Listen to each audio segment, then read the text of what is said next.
V imenu Očeta in Sina in Svetega Duha. Gospod bodi vedno z vami.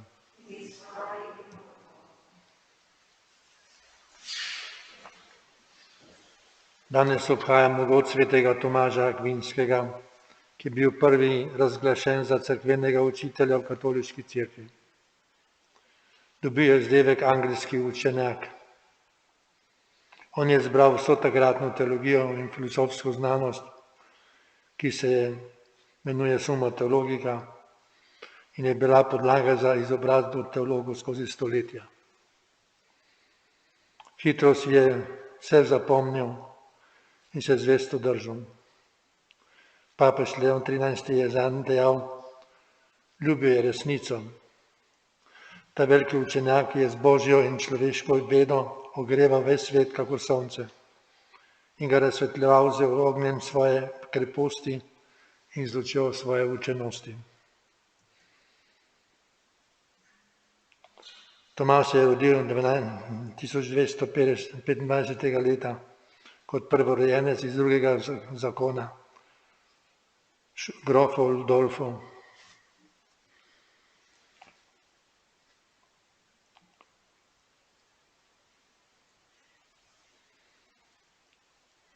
Oče ga je poslal na benediktince na Monte Cassino v vzgojo in v šolo. Študiral je tudi v Italiji, v Parizu in Kölnu, kjer je pozneje postal profesor in poučeval. Kolegi so ga rado zafrkavali za molčeči vol,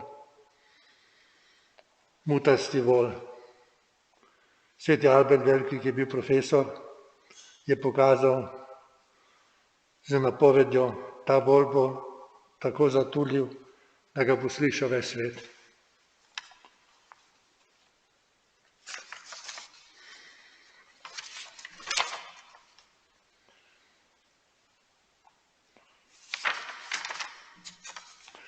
Nikoli se ni brigal za nič drugega, kakor da bi ugajal Bogu. Pri iskanju pravilne sodbe je toliko časa molil, da je dobil razsvetljenje. Napisal je tudi duhovne mistične pesmi. Na koncu življenja je hotel vse svoje spise zažgati, ker so mu se zdeli nepomembni. Tudi mi se skušamo v svojem življenju ugajati Bogu in nikomu drugemu ali svoji lastni podobi. V Berilu bomo slišali, da po Kristusu je Bog blizu, ker so padle vse ovire za stik z njim. Po njem prihaja bogastvo Božje milosti, ki ga moramo sprejeti v veri in z njim prenoviti svoje življenje in svet. Trudil se bom sprejemati bogastvo Božjih darov in ga prenašati drugim. Gospod, naj mi povezanost s teboj mi pomaga, da bom resno živel svojo vero in še druge spodbujal za živo služenje tebi po bratih in sestrah. Molimo. Bog večna modrost. Svetemu Tomažu Akvinskemu si pomagal, da si je čudovito prizadeval za svetost in postal velik raziskovalec svete znanosti. Daj nam luči, da bomo razumeli, kar je učil, in moči, da ga bomo posnemali. Tudi prosimo po našem Gospodu Jezusu Kristusu, tvojem Sinu, ki s teboj v očesu Svetega Duha živi, v nas deluje in nas ljubi vekomaj.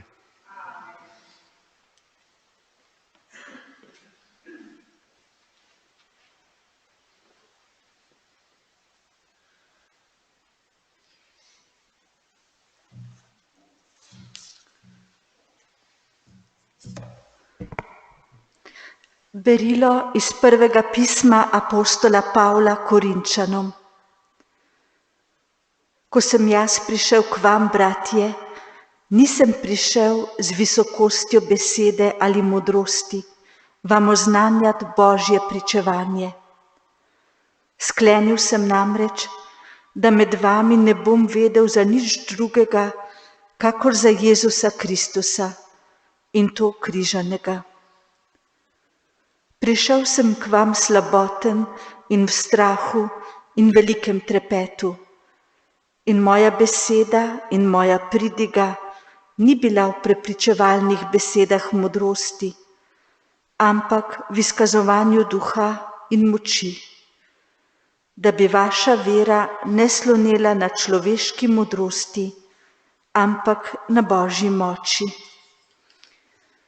Modrost pa oznanjamo med popolnimi, toda ne modrosti tega sveta, tudi ne modrosti poglavarjev tega sveta, ki minevajo, temveč oznanjamo v skrivnosti skrito Božjo modrost, ki jo je Bog pred veki vnaprej določil v naše poveličanje, ki je ni spoznal nobeden izmed prvakov tega sveta.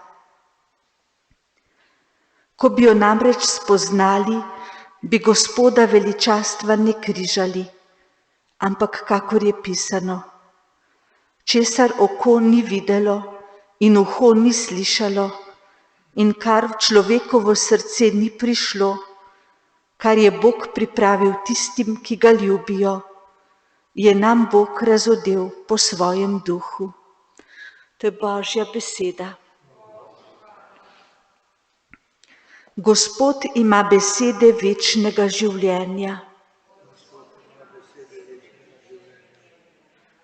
Gospodova postava je popolna, poživlja dušo. Gospodova beseda je zanesljiva, uči nevednega. Gospod ima besede večnega življenja.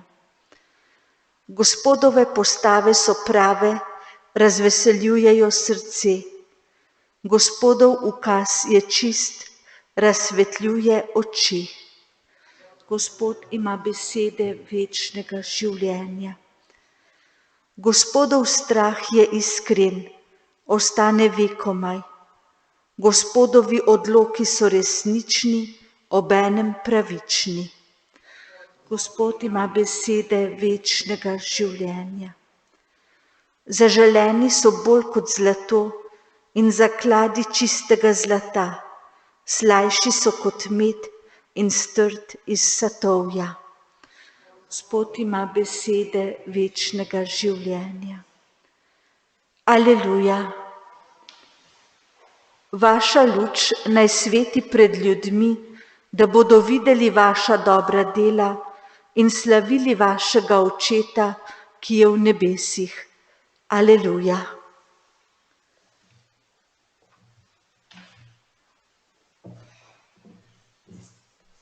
Gospod z vami. Iz svetega Evangelija po Mateju. Tisti čas je rekel Jezus svojim učencem: vi ste sol zemlje, če se pa sol spridi, s čim se bo solila? Ni da nič drugega več, kako da se proč vrže in jo ljudje pohodijo. Vi ste luč sveta, ne more se skriti mesto, ki stoji na gori. Svetilke tudi ne prižigajo in ne postavljajo pod mirnik, temveč na svetilnik in sveti vsem, ki so v hiši. Tako naj sveti vaša luč pred ljudmi, da bodo videli vaša dobra dela in slavili vašega Očeta, ki je v nebesih. To je Kristusov evangelij.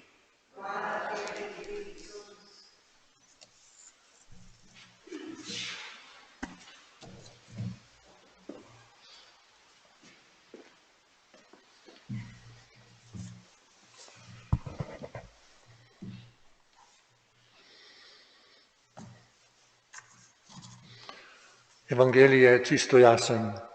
Jezus ni rekel, naj bomo luč sveta. Ampak je rekel, vi ste luč sveta.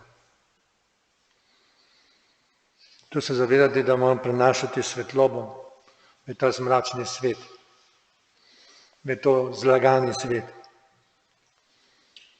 Luč Evangelija in resnice. Vi ste sol zemlje. Sol ima kvaliteto, da da okus hrani. Malo soli da okus, dober okus hrani.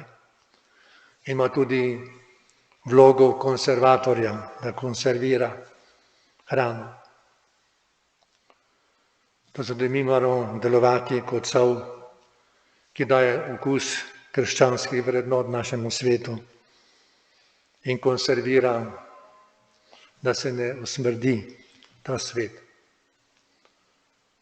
Kaj bi bilo, če ne bi bilo v morju soli, kaj bi to smrdelo? Zato tudi malo kristjanov lahko da okus po krščanskih vrednotah celemu svetu. Zato bodimo dobri in bogati v dobrih delih, ne zaradi nas, ampak da bodo drugi slavili Boga. To ni tista lažna ponižnost, ampak da vidijo dobra dela, da bi slavili Boga.